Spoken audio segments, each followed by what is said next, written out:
افغانستان په مقابله نیوزیلند ټیسټ میچ نن لومړنۍ ورځ وه خو د باران په وجه باندې دا میچ بیخي اړو شروع شوی نه دی. ټاس پکې هم نه دی ویشتلی شوی. باران ودرېدلی و چې کوم نوایډا سټیډیم دی، نوایډا سپورټس کمپلیکس دی په انډیا کې. باران ولاړو نور لګېدو خو آوټ فیلډ چې کوم ګراوند چې کوم ډېر زیات لوند و، د هغې د اچولو کوشش ټول ورځ وشو خو بیا هم میچ سټارټ نشو په دې وجه باندې چې ګراوند لوند و. نو لومړنۍ ورځ چې کوم ده د دې ټیسټ میچ همداسې لاړه. سبا سهار 8:30 بجې به دغه میچ شروع کیږي او باقاعده د ټاس نه به شروع کیږي. ټاس څوک ګټي څوک نه ګټي هغه بیا بعد کې خبرې دي.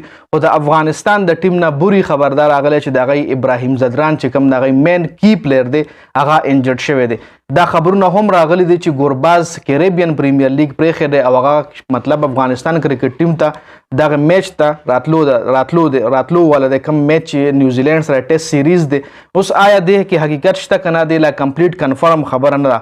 خو دا ښه کنفرم خبره ده چې ابراهیم زدران انجرډ شوی دی، خپې خوږ شوې ده، د هغه خپې په وجه باندې هغه په دې میچ کې نشته. او ابراهیم زدران د دوی د لوبډلې یو ډېر ښه کلاړي دی، مین کلاړي دی. اصل کې که بیټنګ لاین اپ د افغانستان وګورئ نو مین کلاړي هغه انجرډ شوی دی. نو په هغې باندې افغانستان کرکټ فینس چې کوم دي هغه ډېر زیات تشویش هم کړی دی، ډېر زیات خفه پې هم دی چې څنګه په داسې یو اهم میچ دپاره او داسې په مین ټایم کې داسې یو اهم کلاړي انجرډ کیږي. جی حشمت الله شاهدي به ټیم لیډ کوي، ګورو به چې څنګه پرفارمنس ورکوي. لومړنۍ ورځ خو همداسې لاړه.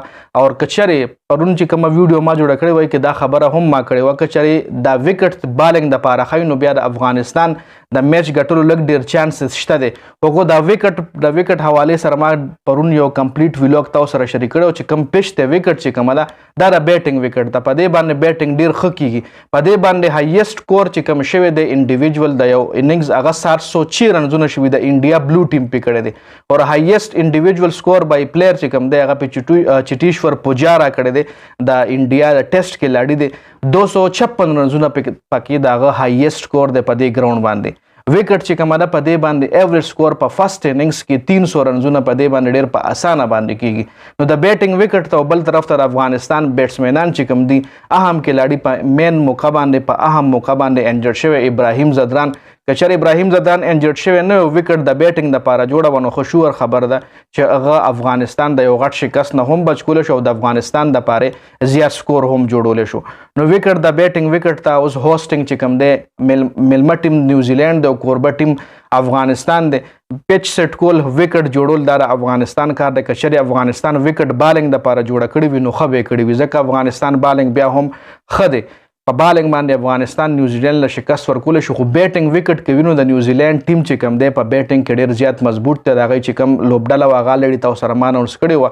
نو وکټ بیټنګ ده که چېرې بیټنګ دپاره نه وي بالنګ دپاره وکټ جوړوي نو بیا افغانستان دپاره فایده ده، ځکه د هغوی مین کلاډیان چې کوم دي هغه انجرډ شوي دي، بیټسمینان چې کوم دي هغه څه پکې شته دی او څه انجرډ دي.